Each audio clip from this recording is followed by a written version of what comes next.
From Voa Learn English, this is the Health Report. In 1928, a British scientist made a chance observation. He noticed that some mold had grown in a bacterial culture plate in his laboratory.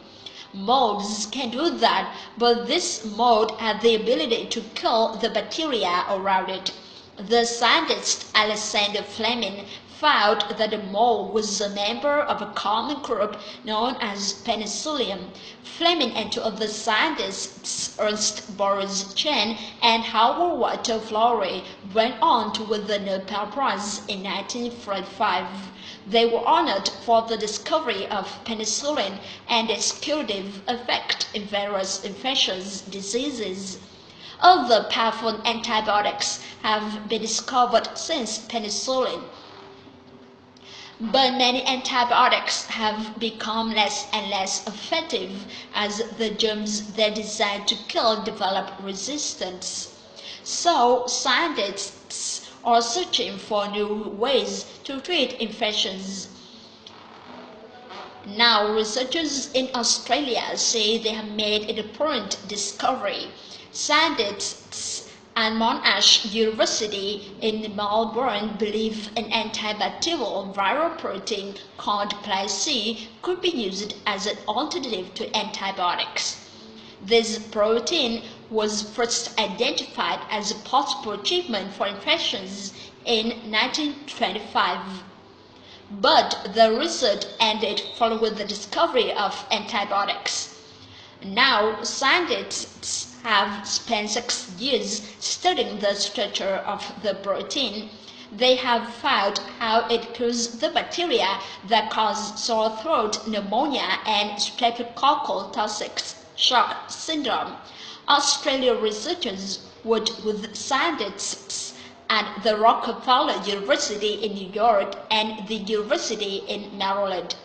Their findings appear in the Proceedings of the National Academy of Sciences. Dr. Sheena McGowan of Monash University described the protein as a powerful bacterial killing machine. She says it looks like a flying saucer carrying a pair of warheads. It connects to the surface of the bacterium and then cuts through the outside to destroy it. Sheena McGowan says it could be highly valuable when conditions like pneumonia do not respond to traditional treatments.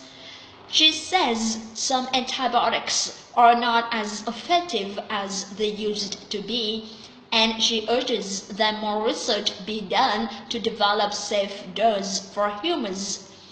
The researchers have been studying Plic's atomic structure to try to develop a drug. They say they have had success in treating streptococcal infections in mice, but an effective human treatment in the form of a pill or nasal spray may be at least 10 years away. From Voa Learn English, I'm Alex Villarreal. From Voa Learn English, this is the Education Report. Millions of students have been taught a formula that has nothing to do with chemistry. The formula is for how to write a 5-paragraph essay. First, write an introductory paragraph to say the argument, then add 3 paragraphs of evidence. Finally, write a conclusion. Linda Berman is director of the Writing Lab at Purdue University in Indiana. Her job is to help students, including international students, improve their writing. Professor Berman has worked with many students who learned this traditional 5-paragraph formula. She says international students sometimes have difficulty with this formula if they learned a different writing structure. But just knowing how to write a 5-paragraph essay is not going to be enough for a college student who has to write a longer academic paper. As Professor Berman points out, the formula is too simple to deal with subjects that require deeper thought and investigation. In her words, Essentially, it is way too simplistic to handle more intellectually sophisticated topics which involve actual inquiry. Karen Goshik is Executive Director of Courses in the Institute for Writing and Rhetoric at Dartmouth College in New Hampshire. The Institute has an extensive library of online writing materials on its website. So, what are the qualities that make up good writing? Ms. Goshik says there are no simple answers except maybe for one. There's no formula that students can follow to guarantee a well-written paper. She says what we try to teach students to do in college is to listen to their ideas, and that the ideas should be able to tell you what form it is to take. She says moving from secondary school writing to college level writing can be difficult, but students should not be afraid. American college students are usually expected to say their thesis at the beginning of a paper. In some cultures, students organize their paragraph to build with the main idea at the end. And while students in some cultures use lots of descriptive words, American professors generally want shorter sentences. From Voa Learn English, I'm Alex Villarreal. From Voa Learn English, this is the Agriculture Report. Valentine's Day, February 14th, is one of the biggest days of the year for lovers of chocolate. Americans were expected to spend more than $1 billion on chocolates and other candies for their sweethearts this year. But the chocolate industry worries that prices for its sweets could rise in the years ahead. Susan Smith is a spokeswoman for the National Confectioners Association, a trade group for the candy, chocolate, and gum industries. She says they are very aware that an everyday candy product needs to be an affordable treat. Americans buy more than $18 billion worth of chocolate each year, but keeping chocolate at prices that people can afford may be a challenge in the future. Demand is growing, especially in Asia. More people in Asia are developing a taste for chocolate and have more money to buy it. The chocolate industry worries that supply will not keep up with demand. Cocoa is the main ingredient in chocolate. Millions of poor farmers in West Africa grow about 70% of the world's cocoa. Each farmer has just a few hectares of land, and they don't have a lot of additional capital. They may not have the management skills that are required to actually do a better job. So says Little My Heart. He supervises cocoa research at the United States Department of Agriculture.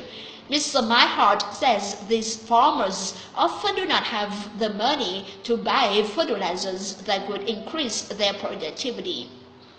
And Sona Ibai with the word Cocoa Foundation says when the land stops producing, farmers just clear more land. Deforestation in West Africa is largely the result of so-called slash and burn agriculture for cocoa and other crops. Mr. Ibai, a senior technical advisor, says economic forces are not the only problems facing cocoa farmers.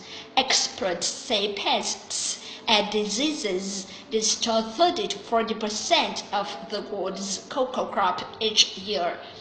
The chocolate industry needs farmers to produce more cocoa to meet the growing demand. Small-scale farmers need help to increase their productivity and lift themselves out of poverty without destroying more rainforest. And West African government want to help an industry worth $8 billion a year. Sona Ibai says all sides are working together to seek solutions. For the first time, farmers, processors, chocolate multinationals, civil society are working to make sure that the cocoa economy in the world is sustainable, everybody chipping in to make it that way. From VOA Learn English, I'm Alex Villarreal. From VOA Learn English, this is the Technology Report.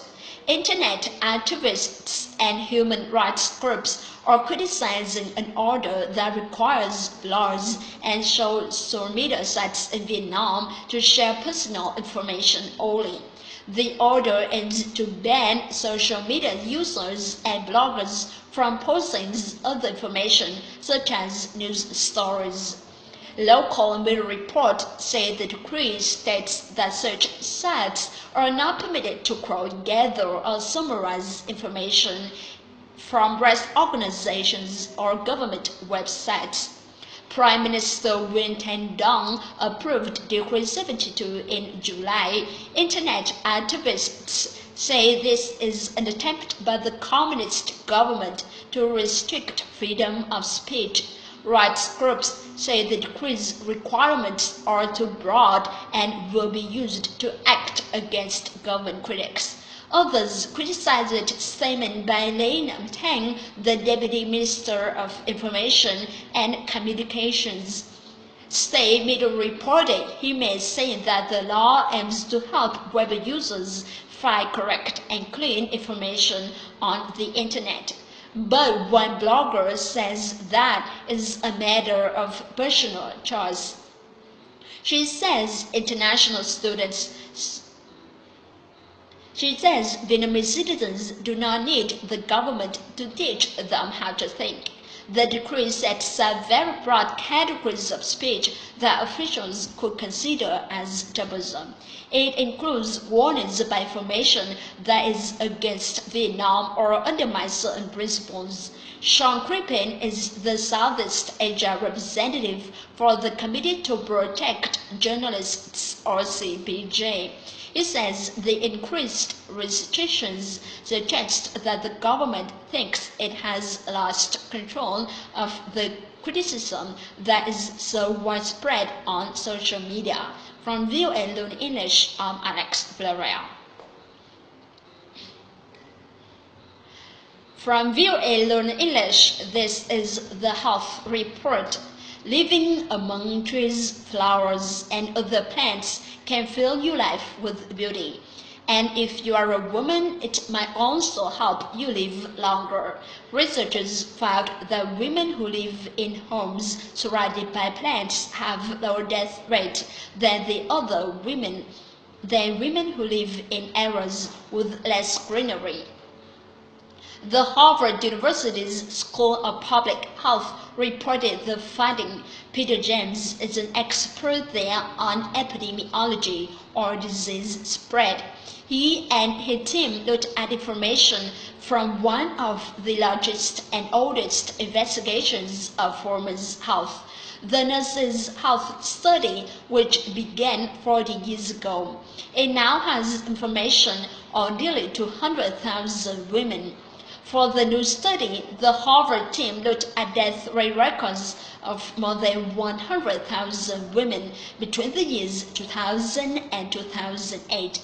Then they compared the women who lived among the most vegetation and plants to those who lived among the least green space. They found in that 8-year period, the women who lived among a lot of greenery had a 12% lower death rate than the other women. Researchers said women in greener areas spent more time with others, exercised more, and were exposed to less air pollution. From VOA Learn English, this is the last health report from Learn English TV. But we are not going away. We will continue to bring you videos to help you American English TV. Go to learnenglish.voanews.com to find new materials and to look for past Learn English TV. I'm Carla Bab. Thank you for watching and Learning English TV.